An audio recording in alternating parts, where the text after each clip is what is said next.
Olá, pessoal. Bom dia, boa tarde, boa noite, boa madrugada. Você que nos escuta aí em qualquer momento do seu dia, seja levando a criança para a escola, seja indo para o trabalho. A gente está no YouTube. Já colocamos lá o episódio 01. Estamos gravando o 02. Prometemos colocar o episódio também nas plataformas de podcast, Spotify, Deezer, Apple Music. Tá indo para lá, aguenta a mão, que vai para lá o episódio 0102. E sejam bem-vindos. Eu peço que vocês comentem com a gente no Instagram, no Direito de Prosa ou no Instagram pessoal de cada um. Mandem perguntas, mandem sugestões. Aquele que nos ama, nos odeia, comentem, critiquem. A gente precisa, gosta do contato entre vocês. Vamos lá, meu nome é Guilherme Rezende e eu quero apresentar os meus co-hosts. Rufem os tambores que eu vou apresentar os cangaceiros jurídicos mais rápidos do leste mineiro. Estou fazendo isso aqui porque vai colocar o som depois, viu?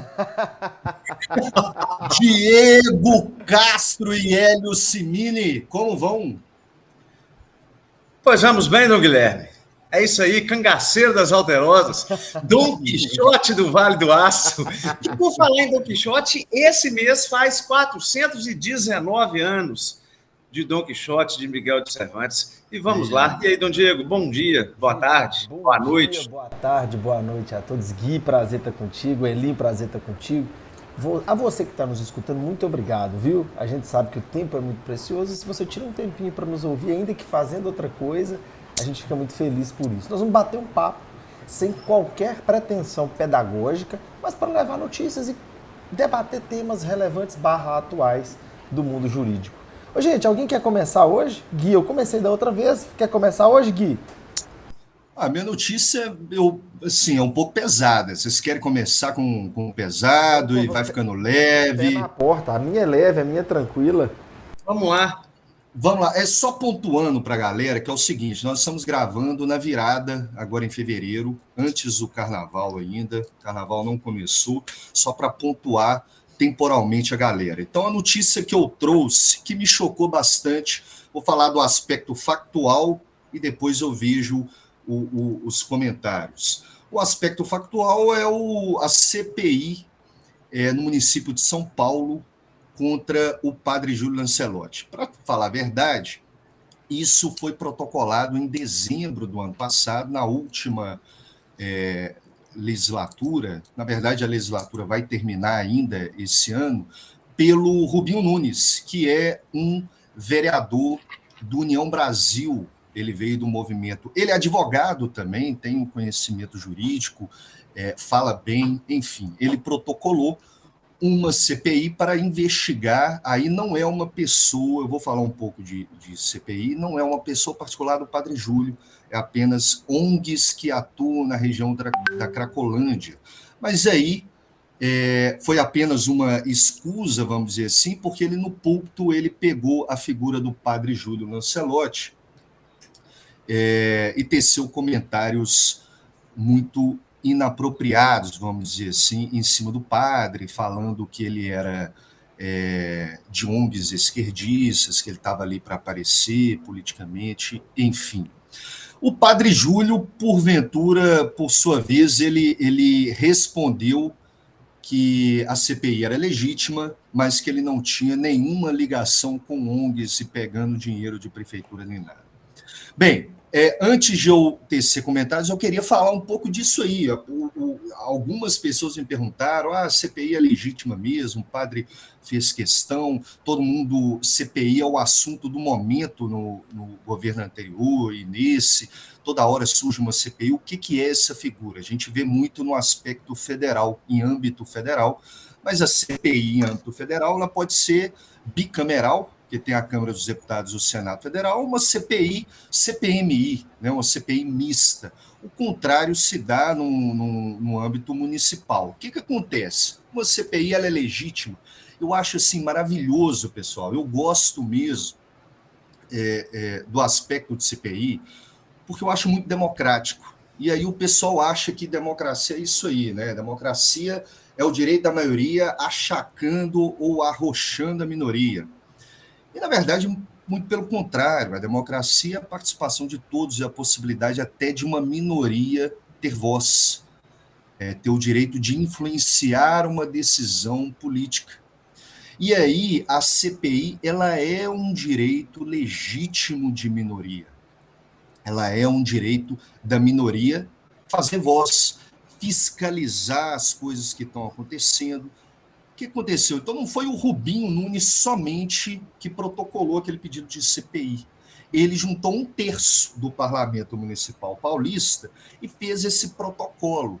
O interessante é que a gente vê as notícias que, quando a mídia vai em cima, tá em cima do padre, não sei o quê, alguns vereadores falaram assim, vou tirar meu nome, vou fazer a desistência.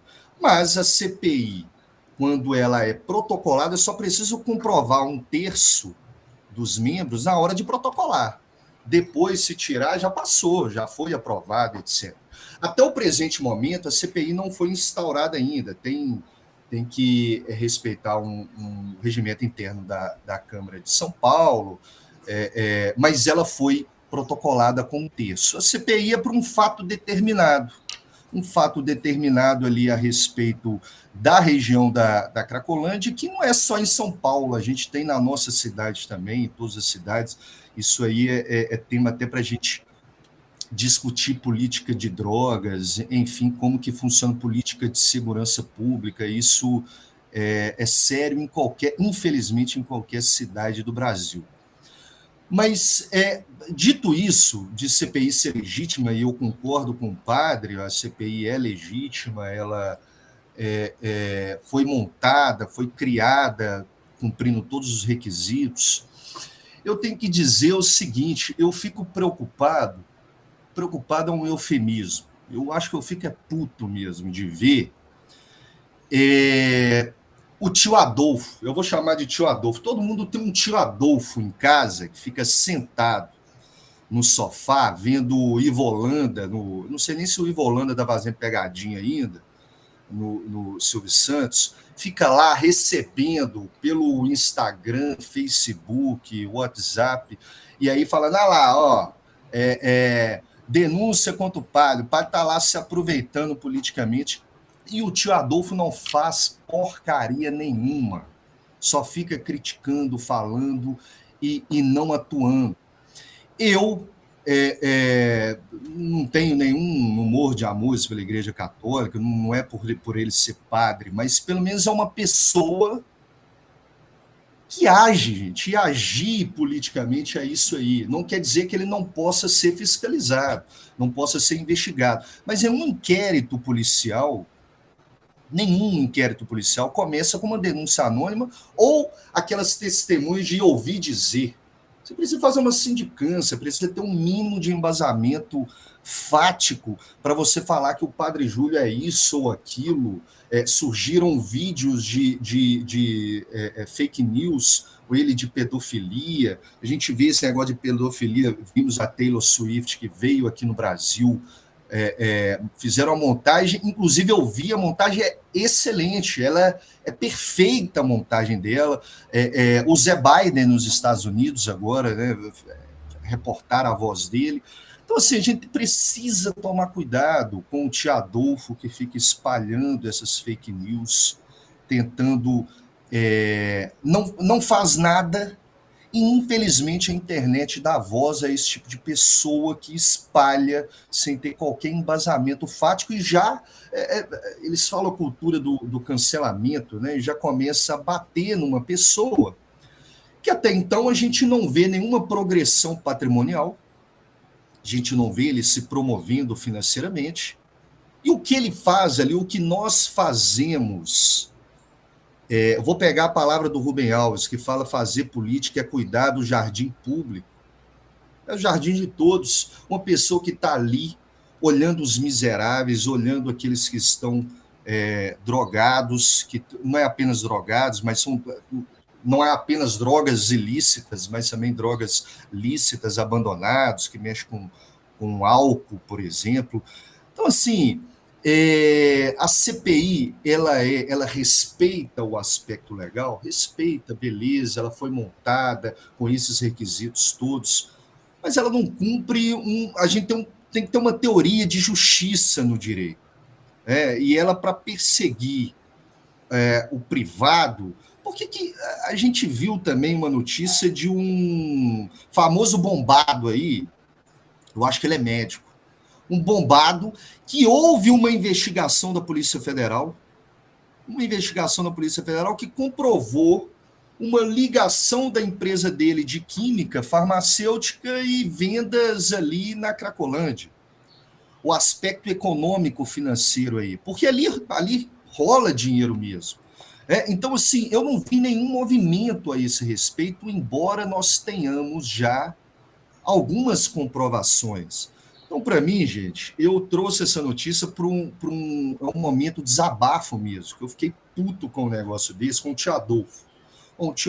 Ou a tia Adolfo, que simplesmente não faz nada, não pesquisa, não fundamenta e fala, olha, como se a CPI, a abertura de uma CPI já fosse um motivo de condenação e não de uma investigação, e não de algo bacana, de minoria, de democracia, como deve ser, mas também já coloca o padre no banco dos réus, como se ele já fosse culpado, como ele fosse cancelado, e a gente precisa agir mais. Esses cristãos, eu me considero cristão também, faço muito pouco, devo fazer mais. Eu acho que isso que nós estamos fazendo aqui, pessoal, sem falsa modéstia também, mas é uma maneira de a gente tentar esclarecer ou tentar divulgar algumas ideias, e os cristãos precisam agir mais, precisam julgar menos e agir mais. A gente precisa se ater ao factual e, no mínimo, deixar de considerar uma fonte como o WhatsApp, como o Facebook, Instagram, que tudo faz parte do mesmo grupo, né, da Meta, considerar como se fosse no lugar da ciência, no lugar de produção da ciência. Parece que na academia, aí eu estou falando da faculdade que a gente faz, que a gente dá aula, na academia vem pessoas trazendo coisas sem qualquer critério científico, sem qualquer critério acadêmico, e debatendo como se fosse a verdade real, a verdade material. Hoje as testemunhas de ouvir dizer, já está tendo denúncia anônima, tudo. Então, assim, calma lá, tia Adolfo, calma lá, e não venha me encher a paciência.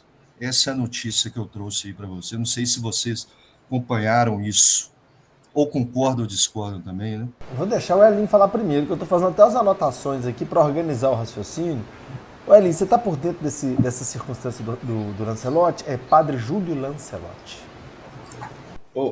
Pessoal, eu com relação a essa CPI, eu tenho algumas, assim, são opiniões. Claro que o fato de ser opiniões não me afasta das questões de ordem técnica. Nós não somos, como o Guilherme falou, já que viemos da academia, das universidades, nós não podemos mais dar meras opiniões. Na minha concepção, as CPIs, desde a sua história, ela é de uma grande cortina de fumaça. CPI é igual mamar de homem, não dá leite, existe, mas não dá leite. A instrumentalidade satisfaz apenas a vaidade. Eu sempre vi a CPI como uma investigação política, porque depende de número de assinaturas. Ela já funcionou, e eu falo isso por... Eu não vou falar aquela expressão que todo mundo fala, que desvirtuaram, não no sentido desvirtuado, né? Aquela expressão da Dejanira Ribeiro, do lugar de fala. Eu já estive ocupando cargos de procuradoria, assessorias, e eu já tive a oportunidade de ver a CPI como quase que uma um palanque de lutas inglórias. Não, faz uma CPI. A CPI da manchete.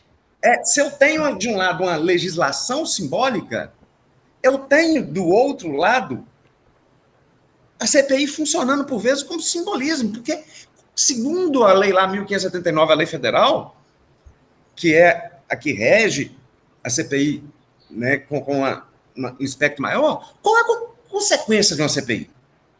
Embora ela tenha poder de investigação, ela não tem poder de punir, não. Não.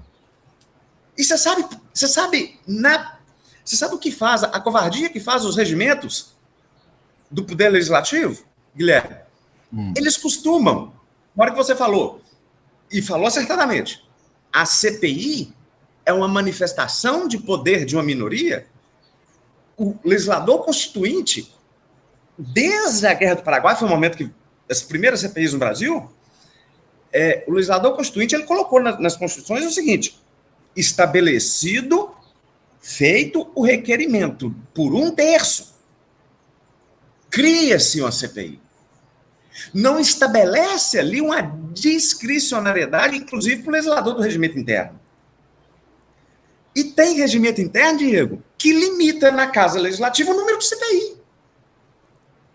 Eu tenho um regimento interno tolhendo o direito da minoria de criar CPI tão somente com o critério objetivo 1/3. Uhum. Tem regimento, eu estou falando a título de exemplo, Ipatinga, a título de exemplo, Timóteo, a título de exemplo, Coronel Fabriciano.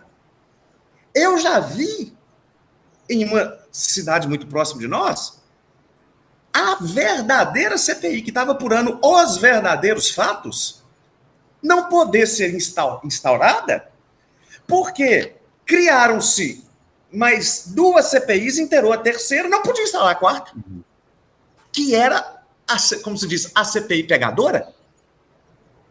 E tem também uma diferença de ordem processual gritante entre criar, instaurar e instalar uma CPI. Eu requeiro a CPI com 1/3, eu crio a CPI por portaria do presidente da Câmara,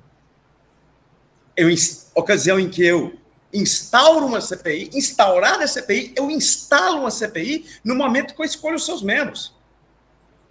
Cada um com ato próprio. E qual a consequência disso? Isso não é um mero devaneio, não é um mero fetichismo. E muitas das vezes nós estamos utilizando aquele termo fetichismo processual de um modo muito indevido. E tem muita gente batendo palma aí. Mas isso é tema para uma outra hora. Tema para uma outra hora. Mas vamos lá. E, aliás, nós vamos, da próxima, eu prometo que nós vamos falar de processo. Mas vá lá. Como diz, é muita testa gordurosa recebendo palma aí. Cara, ontem, num programa desses aí, estava o Leandro Carnal e o Clóvis Barro. Gente, o apresentador, o Léo Werneck até me marcou, Diego. O apresentador falou, nós temos aqui mentes brilhantes, cabeças brilhantes. Aí a câmera jogou nos dois. Mas, enfim, qual que é a consequência disso? O prazo de funcionamento, Diego. Porque uma CPI, ela começa o seu prazo de funcionamento a partir do momento que ela é instalada.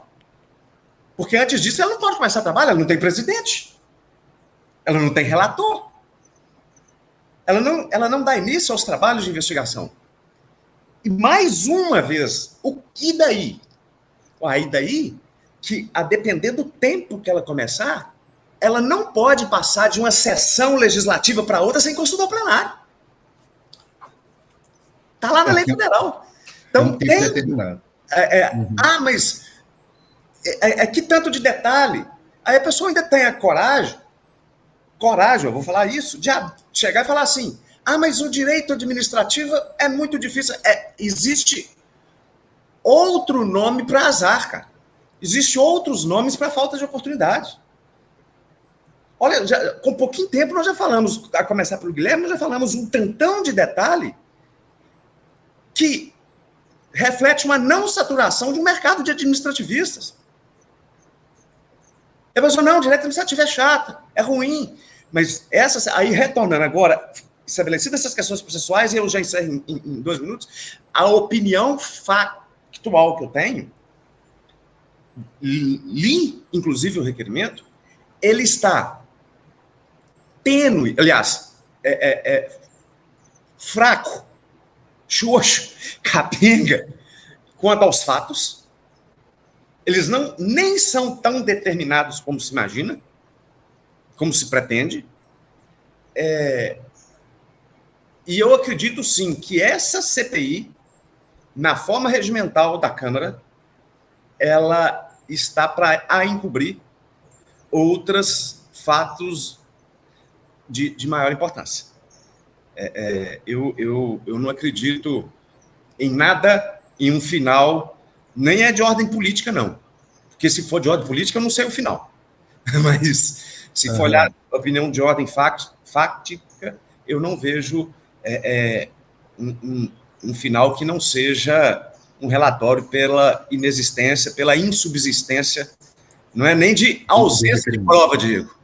É presença da ausência. Que parece esquisito isso. Não é com ausência de prova.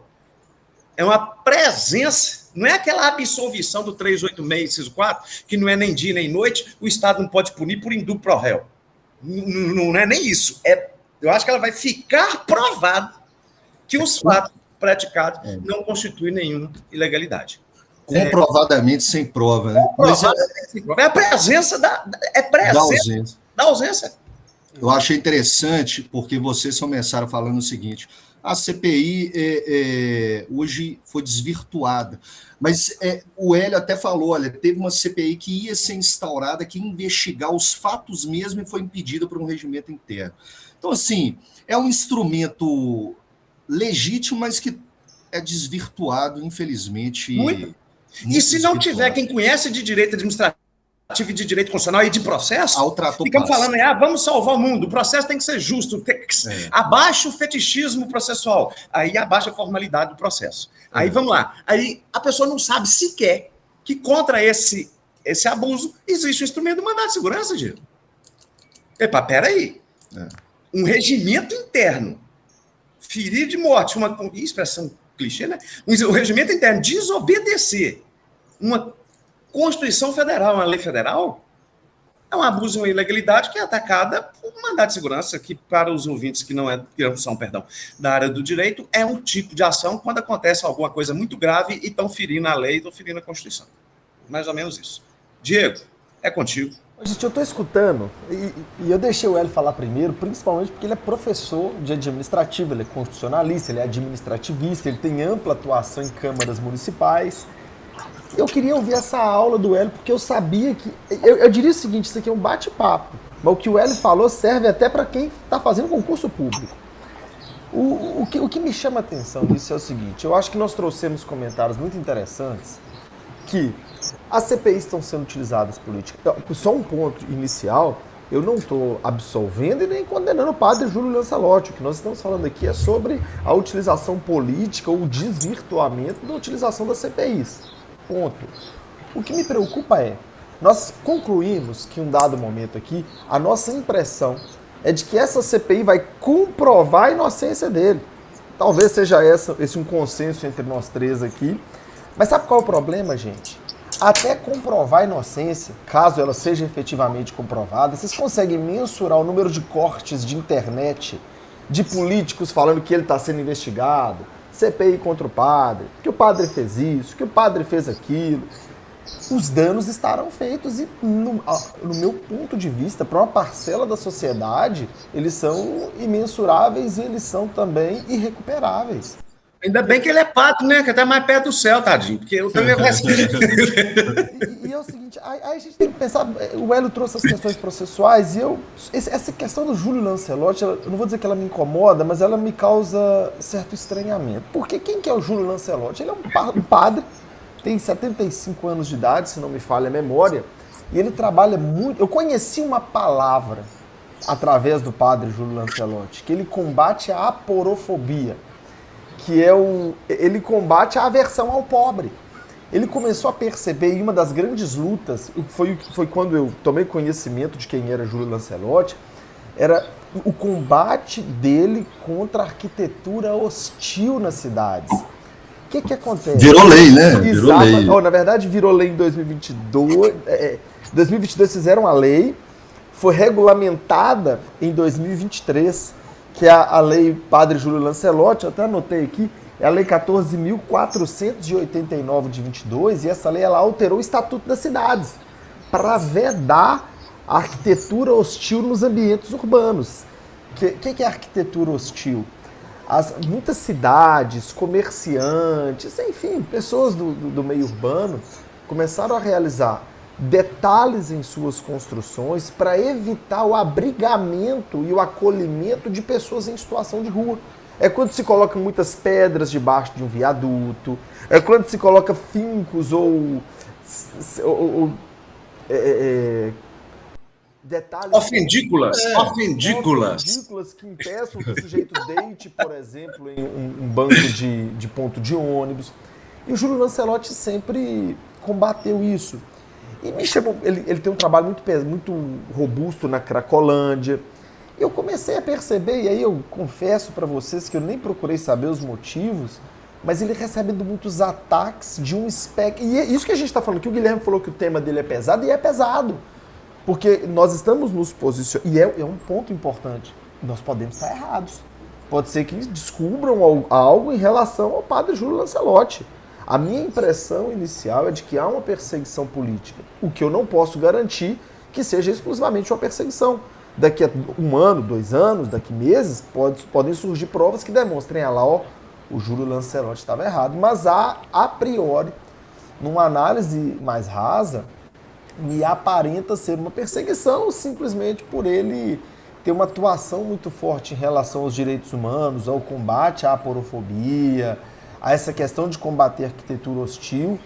E eu termino minha fala, eu não vou me estender muito aqui, que tudo isso que acontece, e o Guilherme falou de questões inerentes à inteligência artificial, a deepfake, isso tudo é disseminado pelas big techs, que o Guilherme falou da Meta, eu falo do Twitter, falo também do YouTube. Ex-Twitter, né? Agora é o X ou X, não sei como é que fala. Até hoje eu não... O Twitter é um Twitter, mas se sente X, se sente X. Então vamos que vamos. Então a minha grande questão é essa. Enquanto se investigam, hoje é muito difícil ater-se aos fatos. Quem é de um espectro político vê os fatos de um jeito, quem é de outro espectro político vê os fatos de outro jeito, e eu vou além. Eu disse o seguinte, suponhamos, o padre Júlio Lancelotti ele vai sofrer uma tentativa de extermínio da reputação dele durante toda essa questão pré-CPI e talvez até durante a CPI. Suponhamos que reste comprovada a inocência, que ele não tem envolvimento com corrupção, ou enfim, com assédios, enfim, é uma conjectura. As mesmas pessoas que bateram por 1, 2 anos, por todo esse tempo de investigação, elas não vão se retratar. Se restar comprovada a inocência, o assunto ali morre. E não vai haver a mesma campanha que houve difamatória, não vai haver uma campanha de reparação da reputação dele. Então, enfim, é esperar o deslinde. Eu acho, inclusive, que pode ser que essa CPI não seja instalada. Está parecendo que hoje vai haver esse debate, hoje, inclusive, 6 de fevereiro. Por isso que é importante pontuar, né, Diego? Porque hoje ela não foi instalada ainda. Isso... Teve uma confusão, porque me parece que o Rubinho Nunes, que fez o requerimento, ao colher as assinaturas, ele vendeu a ideia de que iria investigar determinadas ONGs.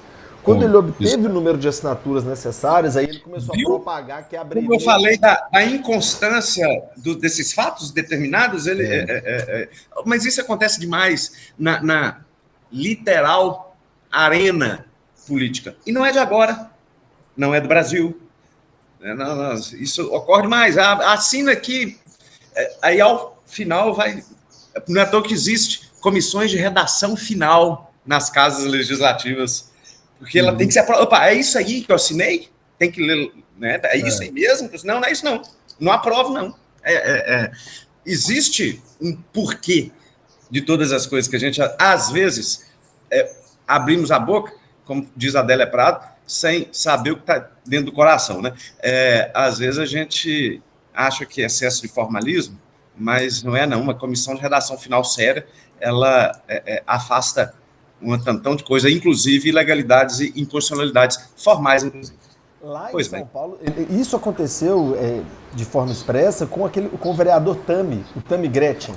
Ele assinou o requerimento e quando houve a divulgação que a CPI era contra o Padre Júlio, e o Tami já recebeu muito apoio do Padre Júlio em razão da sua transgenitalização. O Tami sofreu um preconceito e o Padre Júlio defendeu expressamente há algum tempo.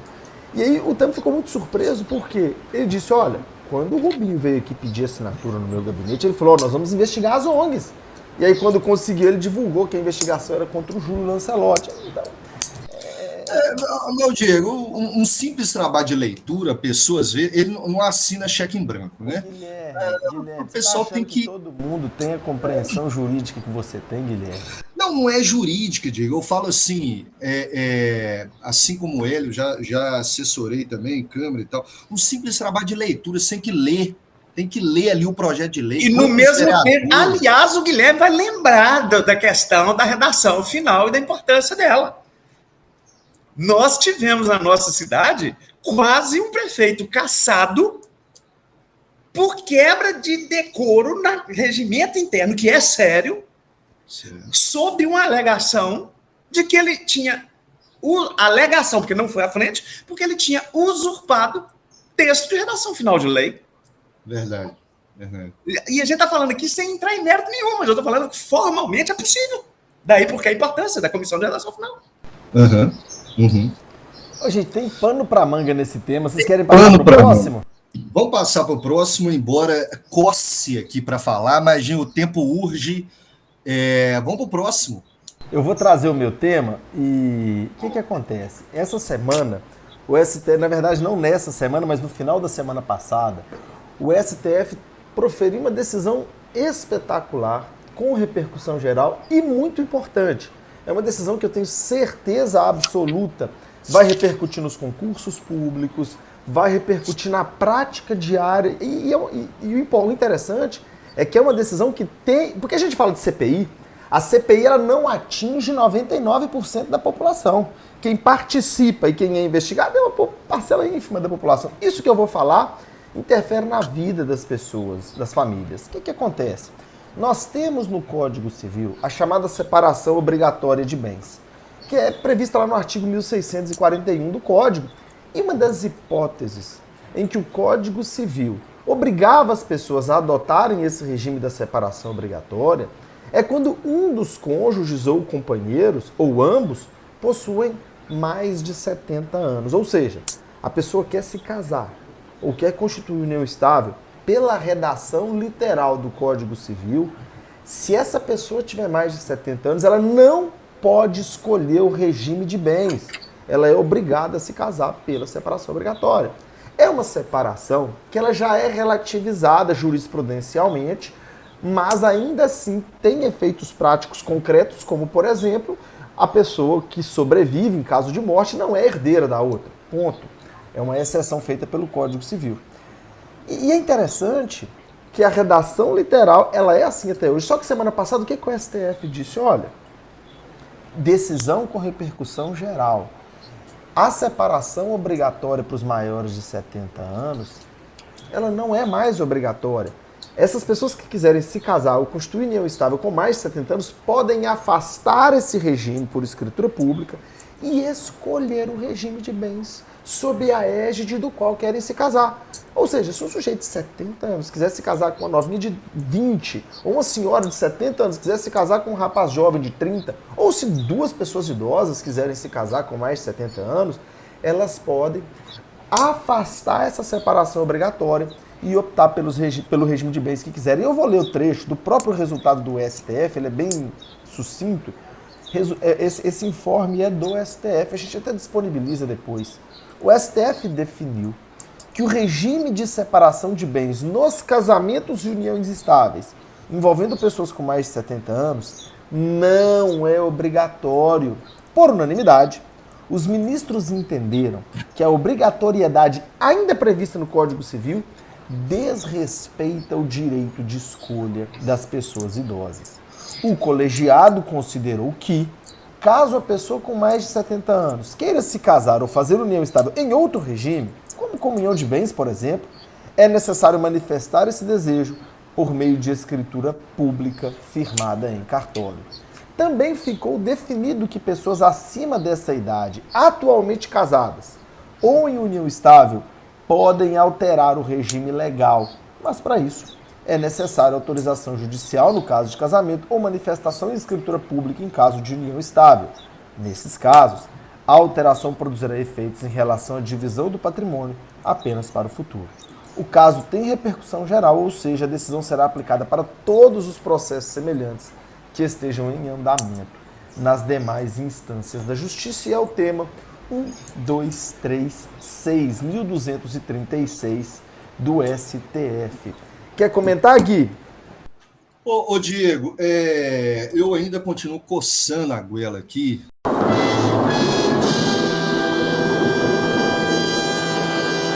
Porque tem tanta coçando coisa. O quê? A goela.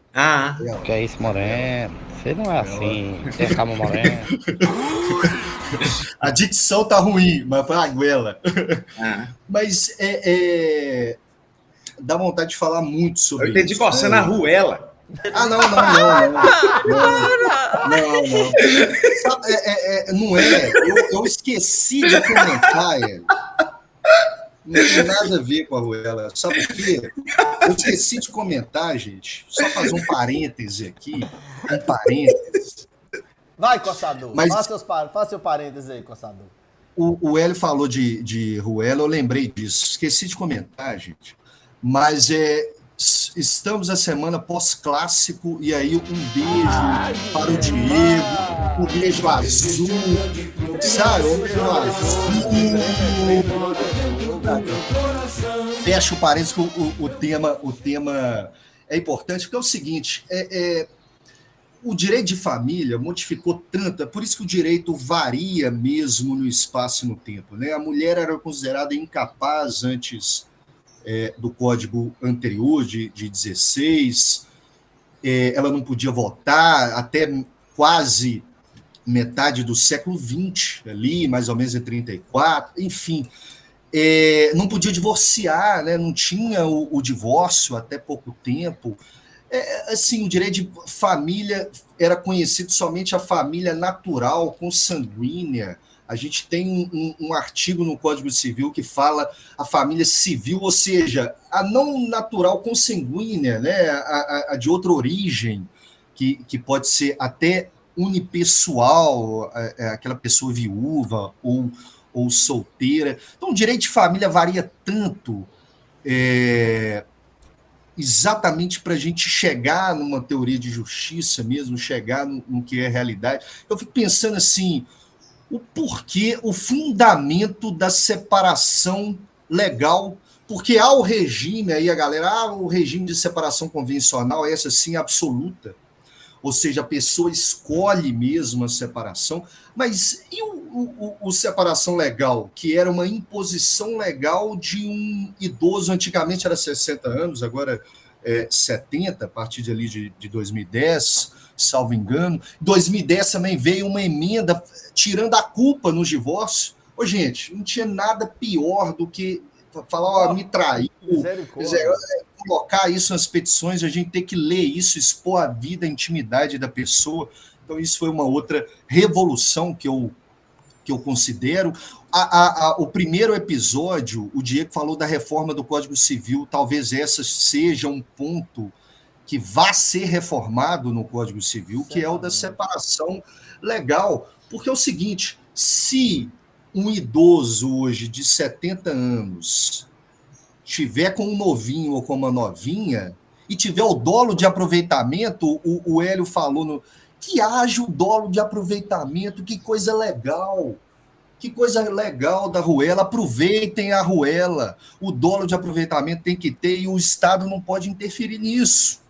Não pode, tá aproveitando o dolo de a gente, no escritório, passa tanta gente que divorcia, novinho, que divorcia rápido, que eu acho que quem tem razão censo é o idoso de 70 anos e não o novinho de 20 anos.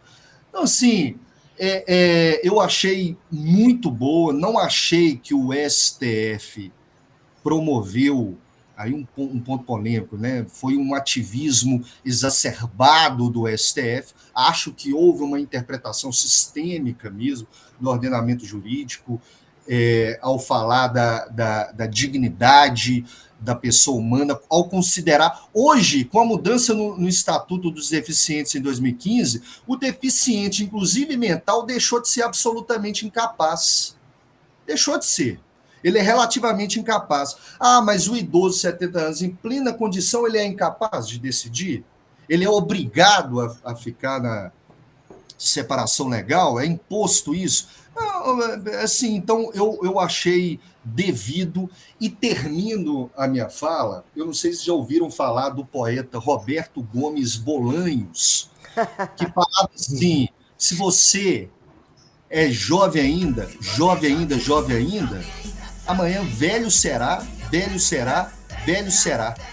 ao menos que o coração sustente a juventude que nunca acabará. Existem velhos de 80 e pouco, existem jovens de 80 e poucos anos e velhos de apenas 26. O Barbosinha.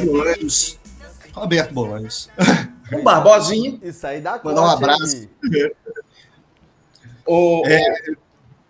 Guilherme, Diego, eu mandei um beijo aqui, foi para Diana que passou. Foi. Não, mas eu achei que tivesse sido para mim, cara. Fiquei até feliz. Não, embora vocês também, em segundo plano, sejam merecedores, meus caros. Pessoal, um abraço para a Diana aí, ela deve estar escutando a gente também. Os ouvidos. Né? eu ouvindo vocês dois, com relação a essa decisão do Supremo Tribunal, me fez lembrar, entre velhos e novinhos, alguns acontecimentos jurídicos. Há muitos anos atrás, quando eu advogava em Inhapim, capital intelectual do mundo ainda, no comecinho da minha advocacia, eu estava indo para Piúma. Pensa num jovem advogado indo para a praia. Piúma, num golzinho, ventilador, olha só, vê hélice de ventilador. Aí, colchão, que troço. E eu estava pronto para ir para Piúma em pré-feriado. Tipo uma semana dessa, chegou um casal querendo divorciar. Novinho, sem filhos, na casa.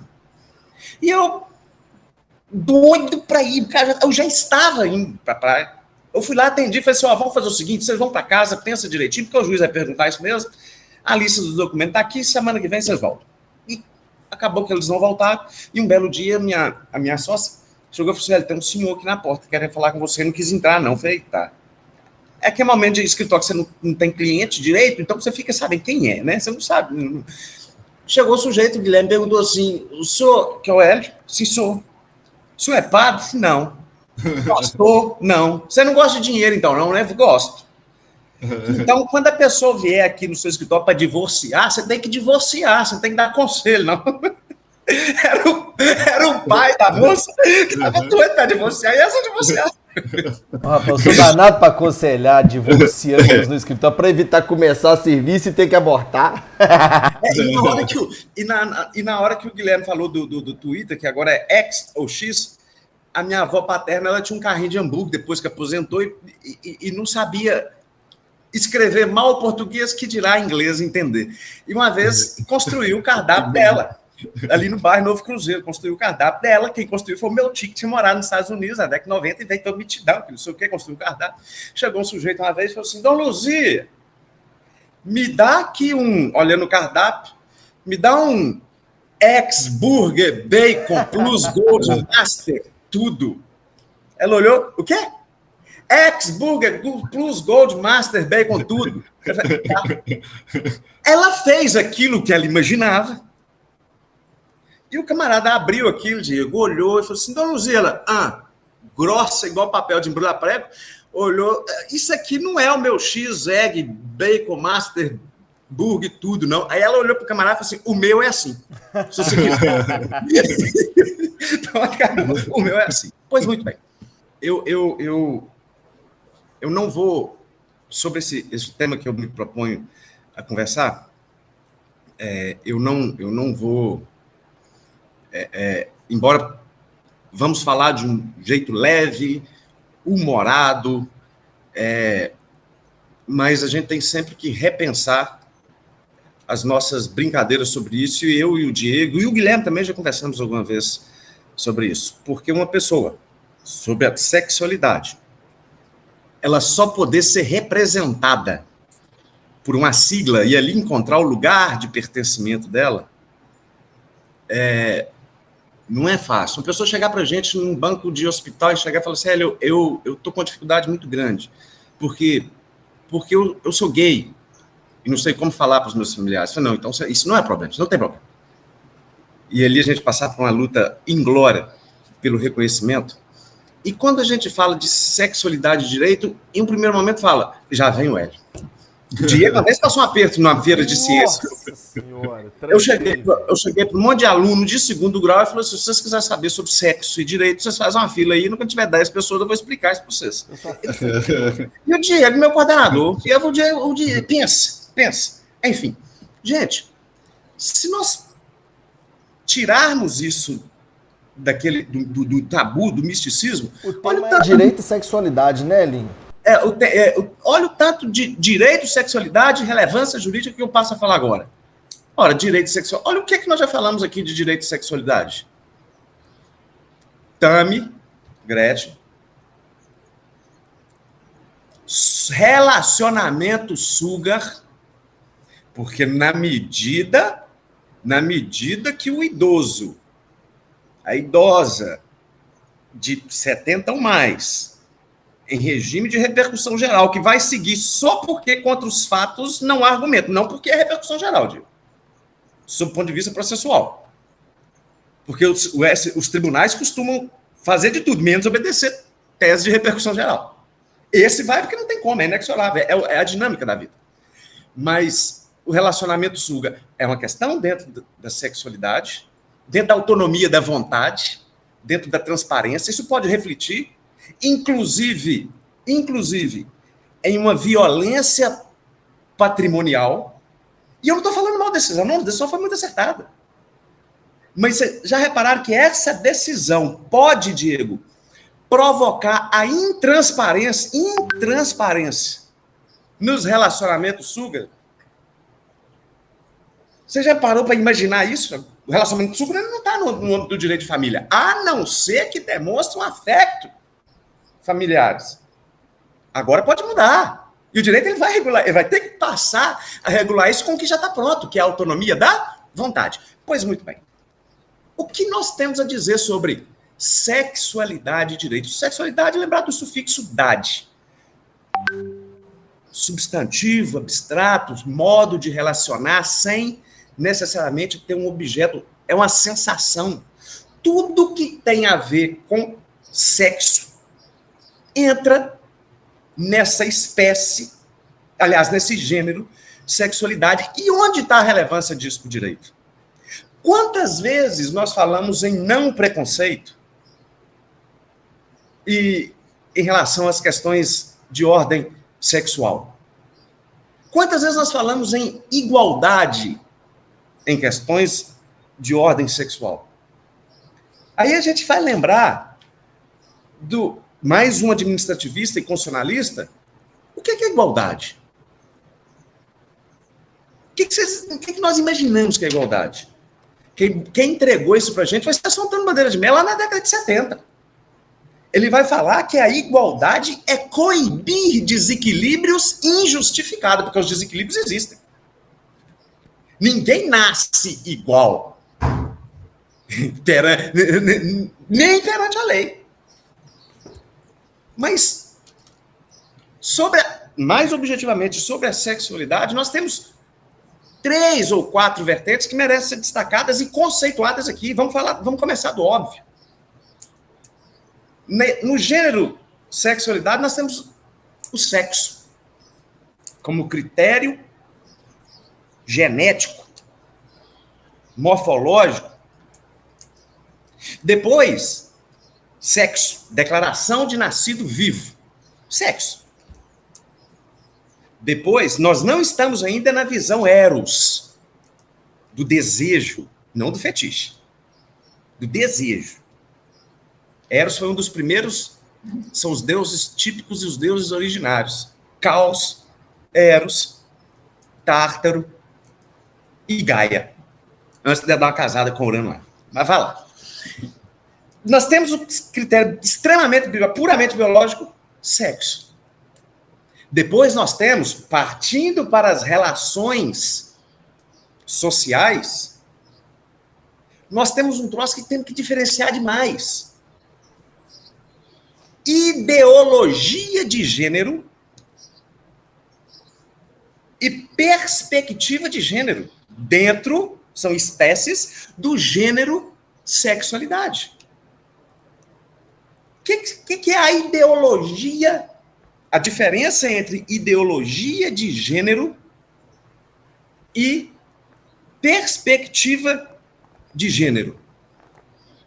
A ideologia de gênero é o meu sentimento. Não tem no direito penal aquela parada de calúnia e de injúria? Honra objetiva e honra subjetiva? Sim. A ideologia de gênero é o meu sentimento. E também não é orientação sexual. Em qual gênero eu me reconheço? Eu me reconheço. E não cabe de maneira nenhuma preconceito aqui. Eu me reconheço e eu me identifico. Ele é centrífugo. A física aí, ó. Hoje eu estou gastando. Ele é centrífugo. É de mim. Para o modo com o qual eu me relaciono. Aí vem, mas isso causa uma desigualdade? Causa não. Mas no esporte? Causa não. Os comitês olímpicos, as legislações, elas já têm critério de medir. Você não pode competir, dependendo da sua ideologia de gênero, a partir do nível hormonal. Tem testes. Isso não é o problema. Isso é, como diz Getúlio Vargas, isso é gombada de boi manso. Na hora que fala, isso é critério puramente conservador. Depois nós temos a perspectiva de gênero. A perspectiva de gênero, ela é centrípeta. É o comportamento que a sociedade estabelece com critérios não puramente biológicos sexuais. É o que hoje o CNJ, e não é, eu vou usar a expressão do Guilherme, não é um ativismo jurídico. Ele estabeleceu a recomendação 128 sobre a perspectiva de gênero e a não violência patrimonial na perspectiva de gênero. Pensando na mulher. Lá dentro da Lei Maria da Penha, inclusive. Olha o tanto de circunstâncias de violência patrimonial não tratada sob uma perspectiva de gênero, onde o critério biologicamente sexual não pode ser o determinante. Salário, licenças, cartão da esposa com a gente. Vou vender o lote, assina aqui, mas você não me avisou. Olha a violência, o tanto que isso. Sexo, qual é o objeto? Diego me fez lembrar aqui, sexualidade, suas dimensões e a relevância para o direito. Então, a ideologia de gênero é o meu sentimento para fora, a perspectiva de gênero é o tratamento que o direito deve regular para mim. De lá, é a lógica dedutiva, de lá para dentro, em sentido centrípeto. Tendo por objeto, tendo por ponto focal, opa, lembrei do Somec aí, tendo por ponto focal o não critério biológico, e depois disso tudo, eu tenho a orientação sexual. A orientação sexual, ela sim, ela está para o meu desejo. Eu posso ser transgênero, não me identificar com o sexo biológico em que eu nasci e ter um desejo homoafetivo, que aí é a minha orientação sexual. Aí é o objeto do meu eros, do meu desejo, da minha atração. Então, existem essas diferenças que o ponto em que elas se encontram é nas siglas da comunidade LGBTQIA+, que, inclusive, recepcionou o racismo. Porque na hora que nós pegamos, isso parte, inclusive, do mais elementar, e eu sou um apaixonado pelos começos, Diego. Parte do óbvio. No momento de estabelecer os objetivos do Estado, no momento de estabelecer os objetivos da administração, daquele que nos governa, do Leviatã, não só o de Hobbes, mas também do livro de Jó, ele estabelece: esse país está comprometido em promover o bem de todos. Olha a força a densidade dessa sem distinção, olha só, ele não está falando que todo mundo é igual, biológico e sexualmente, cada um tem suas orientações, tem sua ideologia, deve ser tratado em uma perspectiva de gênero não violenta, mas sem distinção, em razão do sexo, da raça, da idade do senhor de 70 anos, da cor. E isso teve uma evolução do direito enorme de agora. E quando eu falo que eu gosto do óbvio e do elementar, já estava lá desde 89. Lei 7.600 alguma coisa, do racismo. O ministro Fachin, o ministro Barroso, entendeu a violência de gênero como uma espécie, a injúria racial, a violência de gênero, como uma espécie de racismo do gênero.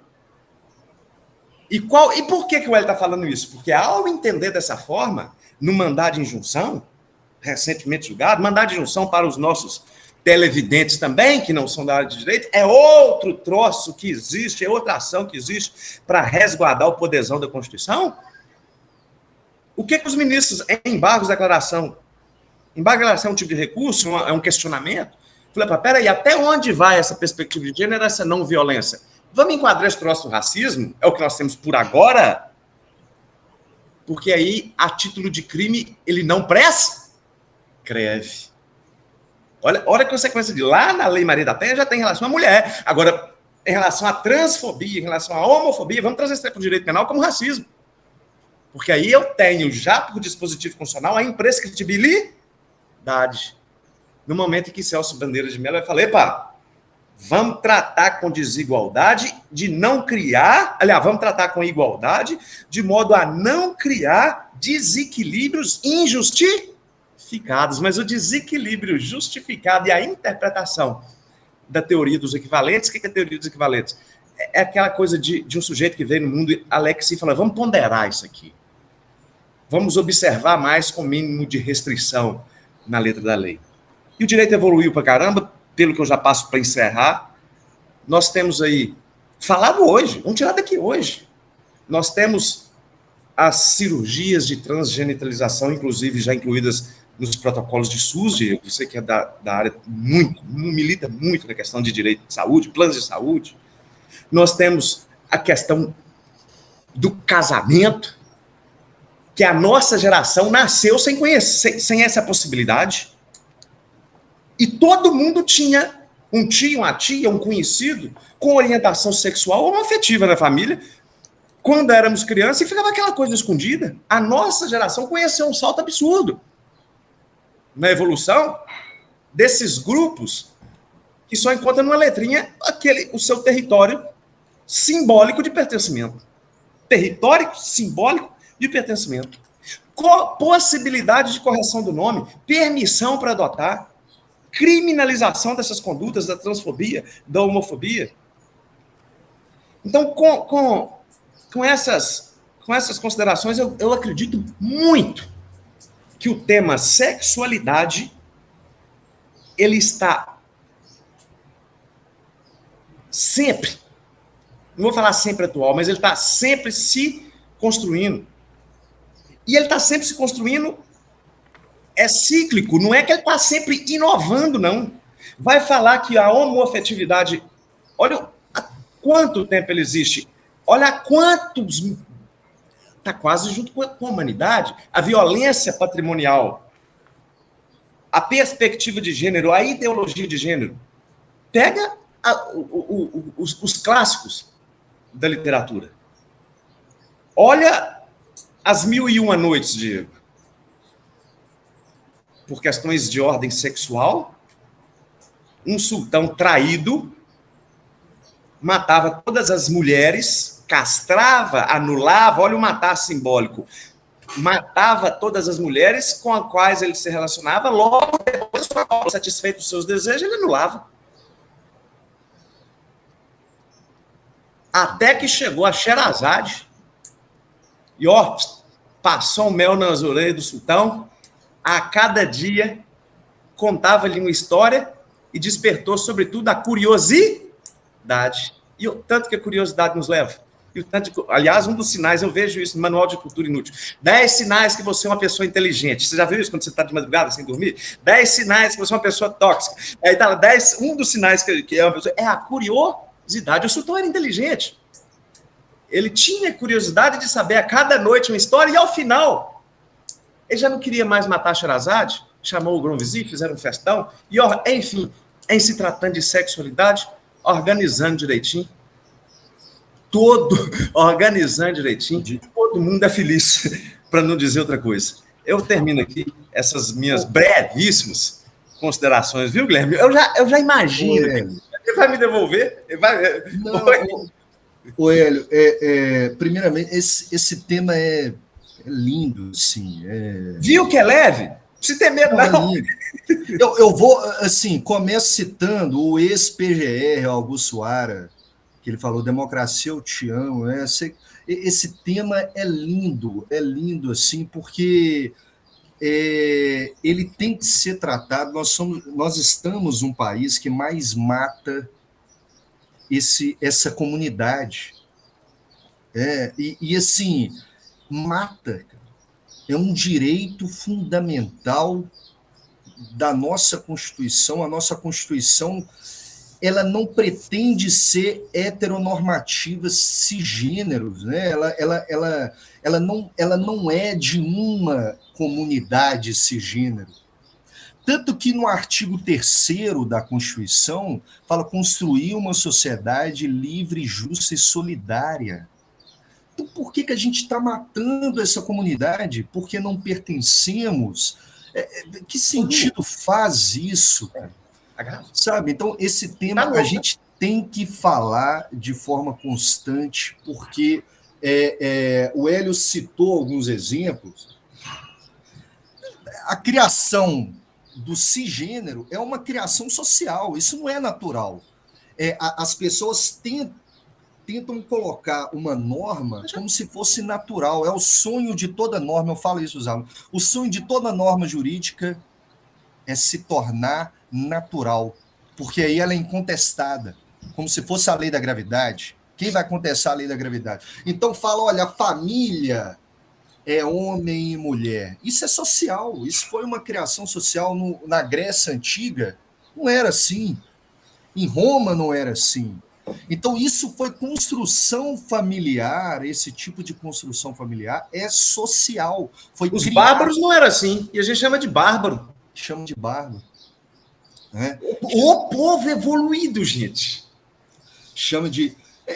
Enfim, há diversas... Eu acho importante essa visão, esse tema que o Hélio trouxe. Ele falou do mandado de injunção. Mandado de injunção, algumas pessoas me perguntam, ativismo judicial, o Hélio falou que não tem. E não tem mesmo, não. O mandado de injunção é exatamente para cobrir uma omissão. Olha, há um mandado constitucional de construir essa sociedade, construir a justiça, um mandado de criminalização também dessa diferença do racismo. E os legisladores nossos não cumprem a Constituição, e aí vem a omissão. por isso a gente tem um remédio constitucional, uma ação constitucional, que seria esse MI, o mandado de injunção que o Hélio falou, para cobrir essa omissão. Esse tema é interessantíssimo. E eu acho assim, a gente precisa falar recorrentemente, porque a visão nossa, só porque a gente não faz parte de uma comunidade, a gente não concorda determinados assuntos e atitudes, a gente não pode matar, agredir, violar a privacidade, violar a honra. Ele falou a honra subjetiva aí, de uma pessoa por causa disso. Isso é tacanho, isso é medíocre. Humanamente falando, isso é medíocre. E aí, Diego? Eu fiquei ouvindo vocês dois, e assim, tem 2 pontos para tratar. Quando a gente pensa em sexualidade e direito, a gente fala de sexo, gênero, ideologia, identidade. O que me vem à mente, eu tô me lembrando de algumas monografias que eu já orientei, de como o direito trata diferente as pessoas a depender do sexo delas. Eu já orientei monografia que fala da evolução dos direitos da mulher. Como assim evolução dos direitos da mulher? Tinha que ser igual desde o início. Mas a gente tem que falar que a mulher um dia foi relativamente incapaz, depois passou a ser capaz. E no direito do trabalho tinha e tem até hoje distinção salarial. E aí a gente fala das famílias homoafetivas que não podiam se constituir. Eu me lembro da minha primeira aula de direito de família lá em 2010, há 14 anos. Eu fui falar o conceito de casamento de casamento união estável, né? E eu disse, olha, para a turma, o conceito é esse. Hoje é entre homem e mulher. Tenho certeza que nos próximos anos o conceito vai mudar. Já deixem a sua observação no caderno de que vai haver uma evolução. Então, felizmente, o nosso direito ele tem caminhado a passos lentos, talvez, no que tange a igualdades, no que tange a legislar acerca de gênero, de sexo e etc. Ponto. Infelizmente, a nossa sociedade, no que tange a sexo, tratou... Travou, Diego. O meu travou? Eu acho Não, até que tá rolando, tá É rolando. o Elinho que deu uma travada, mas vai voltar. Você tá travado, O Hélio voltou. Tá travado? Tô. Voltou? Tá me ouvindo? Mais ou menos. O Diego tá assim, ó. Não, aqui tá rolando. Foi Deve o Hélio ser. que caiu. Voltou, agora o Hélio voltou de vez. Gente, eu vou cair, literalmente. Tá chovendo no paraíso, eu tô sentando paraíso, não ri não, gente. Mas eu tô aqui. É sério. Vamos aproveitar então, vamos aproveitar. Você voltou, né? Tá me ouvindo? Tô. Show. Eu tava aqui pensando na frase final pro nosso encontro. E pensando, peguei um livro aqui que eu gosto, comecei a folhear, e o Hélio trouxe o tema e fez alguns comentários. Eu não vou ler uma frase. Eu vou fazer uma leitura de uns 35 segundos, mas que eu quero que todos ouçam atenção. Presta, não é uma leitura grande, não é pequeno, mas... Achei que foi 35 minutos. Não, 30 segundos. Hélio, você vai saber de qual livro eu extraí essa leitura. Escuta só, Guilherme também. É exatamente sobre o tema que o Hélio tá falando. Vamos lá. Ô, Diego, é só para introduzir. É um momento relax, viu, galera? Agora é um momento relax. Mas vou fechar aproveitando o ensejo do tema do Hélio. Escuta só, gente, abram aspas. Depois eu conto o livro, obviamente. Para tornar as coisas menos confusas, os estudiosos costumam distinguir entre sexo, que é uma categoria biológica, e gênero, que é uma categoria social. O sexo se divide em masculino e feminino. As características dessa divisão são objetivas e permaneceram constantes ao longo da história. O gênero se divide entre homem e mulher, e algumas culturas reconhecem outras categorias. As chamadas características masculinas e femininas são intersubjetivas e passam por constantes mudanças. Por exemplo, existem muitas diferenças no comportamento, nos desejos, na vestimenta e até na postura corporal esperados das mulheres de Atenas clássica e de Atenas moderna e dos dias atuais. O sexo é simples, o gênero é complicado. Conseguir ser um membro do sexo masculino é a coisa mais simples do mundo. Basta nascer com um cromossomo X e um cromossomo Y. Ser um indivíduo do sexo feminino é igualmente simples. Um par de cromossomos X resolve o assunto. Por outro lado, ser homem ou mulher é uma tarefa muito complicada. Como a maior parte das qualidades masculinas e femininas são culturais e não biológicas, nenhuma sociedade coroa automaticamente cada pessoa do sexo masculino como homem e cada pessoa do sexo feminino como mulher. Tampouco, cada um desses títulos são louros sobre os quais descansar assim que podemos descansar assim que adquiridos. Os indivíduos do sexo masculino precisam provar sua masculinidade constantemente durante toda a vida, do berço ao túmulo em uma série interminável de ritos e performances. E o trabalho de uma mulher nunca tem fim. Ela deve continuamente convencer a si mesma e ao demais que é feminina o bastante para ser enquadrada como mulher. Ou seja, ter o sexo masculino ou feminino é simples. Agora, ser homem ou mulher, ou cis, ou trans, são coisas completamente diferentes. E também termino. O livro é Sapiens, do Harari. Você não deixou ele falar, ele ia adivinhar. Eu ia errar. Você ia errar? Eu ia dar um esse livro.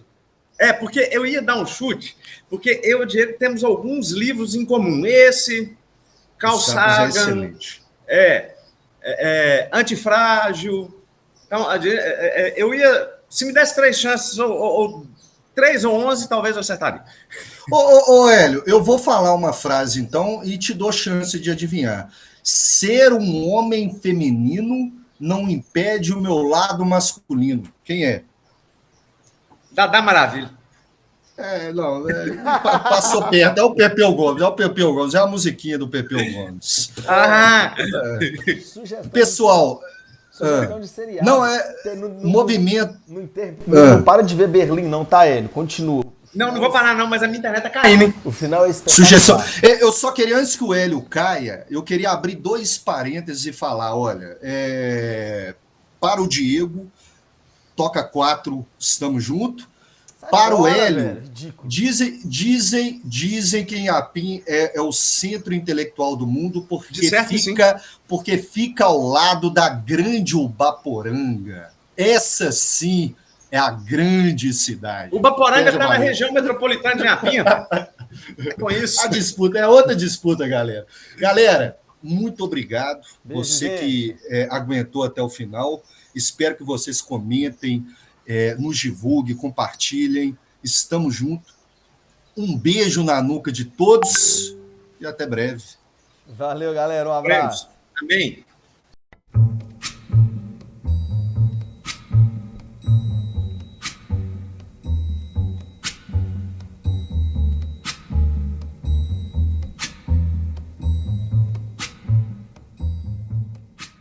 When the night